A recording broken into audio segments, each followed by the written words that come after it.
Ngayon Kuya Christian, tamang-tama naman yung pagpunta mo. Hinihingi mo ng bagong bag yung kapatid mo. Ngayon may ibibigay naman ngayon sa iyo si brother. 'Di ba nung nakaraan nangangailangan ka ng baunan?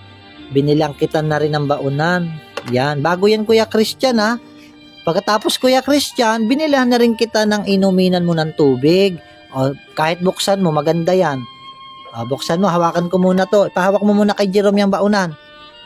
Tingnan mo Kuya Christian, kung maganda. Bagong inuminan mo yan ng tubig Kuya Christian. Mayroong kasing nagpadala ng tulong sa iyo. Oh. Ganda naman.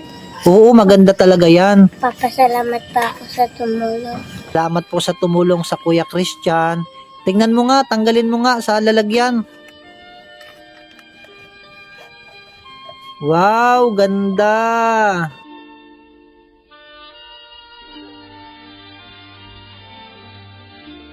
Pasok po ako sa school, wala ako pong lagay ng tubig.